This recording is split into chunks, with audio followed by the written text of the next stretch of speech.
After her once happy and loving son became angry and aggressive, a mother trusted her gut and hid a microphone in his backpack.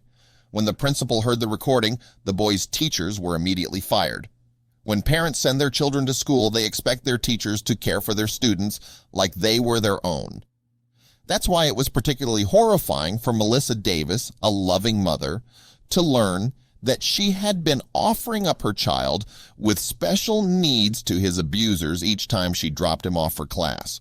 When 12-year-old Camden, who has been diagnosed with severe autism, began exhibiting abnormal behavioral changes, Melissa knew something must have happened to her son. The typically sweet and affectionate boy had become aggressive and began wetting the bed.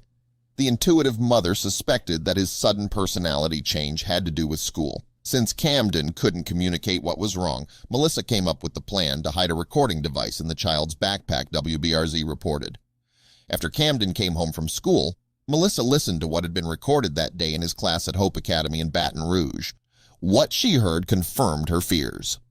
The boy's two special needs teachers took turns berating, mocking, and abusing Melissa Davis's mentally disabled son in front of his entire class. "You're just writing the word. What is hard about it?" one of the teachers said in a frustrated tone. The boy tried to answer the teacher, but his words were unintelligible. The teacher mimicked the child's response, mocking his inability to speak clearly. She then pushed him further, asking, "Camden, why don't you have anything written down? That's why you can't sit with everyone. Tell your mama that." A teacher was also heard saying, "Let's see what they do with him in F. King Public School. He was going to go to Live Oak Middle. He wouldn't make it for a minute." Melissa was understandably angry and hurt by what she heard. Knowing she would have a fight ahead of her, she immediately pulled her son out of the school and hired an attorney. "I just wanted to cry, scream, and do everything I could because it was so bad," Melissa Davis said. "To think that I had sent my son there every day and what had happened before that I didn't know about." After Melissa released the recording to the public, the school acted quickly by firing the two teachers and publishing a statement, according to KTBS.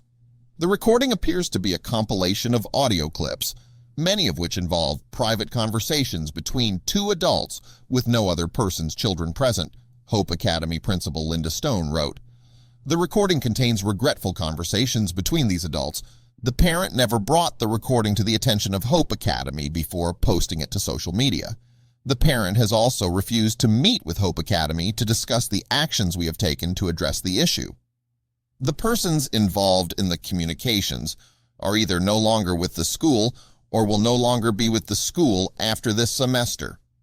Although the principal alleged that the school was completely unaware of the situation, attorney Charlotte McGehee says her client had repeatedly brought her concerns to them only to be ignored.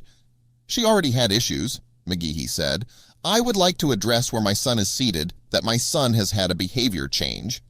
None of those issues were addressed prior to her going and getting the evidence of abuse that was going on with her child. Melissa has since transferred Camden to a different school. However, she hopes that the Department of Education will implement a better protocol at Hope Academy to ensure that students, especially special needs children, are protected. After the transfer, Camden was reportedly doing well at his new school, but still having residual effects from the abuse that occurred at his old school. Only time will tell if he can fully overcome the trauma inflicted by the verbal and psychological abuse. Parents should be able to trust that their vulnerable children will not be abused by the educators that care for them. Disturbingly, these dangers are becoming more commonplace in the education system, making alternative schooling more appealing each day.